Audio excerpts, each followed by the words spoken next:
രാഗിൻ കേൾക്കാമെന്ന് കരുതുന്നു. സിനിമ കഴിഞ്ഞപ്പോൾ എന്താണ് പ്രേക്ഷകർക്ക് പറയാനുള്ളത്?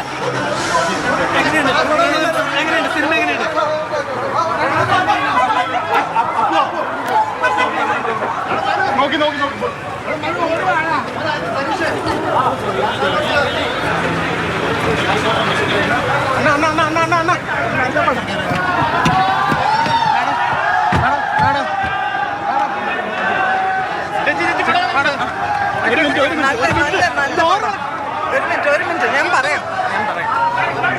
എനിക്ക് ഭയങ്കര ഇഷ്ടമായി. പറഞ്ഞാൽ ഞാൻ ഇന്ത്യൻ സിനിമ ഒരു ഇംഗ്ലീഷ് സിനിമ പോലെ വിഷ്വൽസ് ആണ് മെയിൻ. അടിപൊളി എന്ന് പറഞ്ഞാൽ പക്കാ പടം.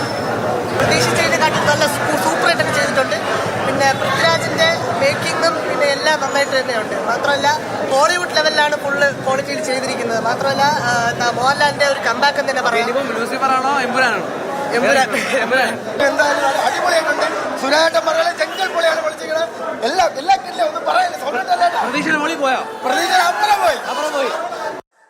രാഹുൽ ജിനാഥ് തിരുവനന്തപുരത്ത് നിന്ന് നമുക്കൊപ്പം ചേരുന്നു. രാഹുൽ, തിരുവനന്തപുരത്ത് എമ്പുരാൻ സിനിമ കണ്ടവരുടെ അഭിപ്രായം എങ്ങനെയാണ്? മലയാളത്തിൽ താങ്ങാനാവാത്ത സിനിമയാണോ? മലയാളത്തിന് സാധാരണ രീതിയിൽ മലയാളം കണ്ടതിൽ വെച്ച് താങ്ങാനാവാത്ത. പക്ഷേ ഇനി നമ്മൾ പഠിക്കും, ഇത് താങ്ങാൻ പഠിക്കും. ഇത് പറയുമ്പോഴും മുഖത്ത് ആവേശമുണ്ട്. ഒരുപക്ഷെ കണ്ടാൽ എനിക്ക് വരുമായിരിക്കും. ഞങ്ങൾക്ക് ഉറപ്പായിട്ടും കാരണം കണ്ടേ പറ്റും. ചെറിയ അവതാരങ്ങൾ. അപ്പൊ അത് തന്നെയാണ്. അതായത് മലയാളത്തിന് താങ്ങാൻ കഴിയുമോ എന്ന് തോന്നുന്ന സിനിമയാണെന്നാണ് ഇവരെല്ലാവരും പറഞ്ഞത്. അതാണ് അവർ ആ അന്താരാഷ്ട്ര നിലവാരത്തിലുള്ള സിനിമ എന്ന വാക്കിൽ ഉദ്ദേശിച്ചത്. എന്നാലും ആഘോഷം തുടങ്ങി കഴിഞ്ഞു.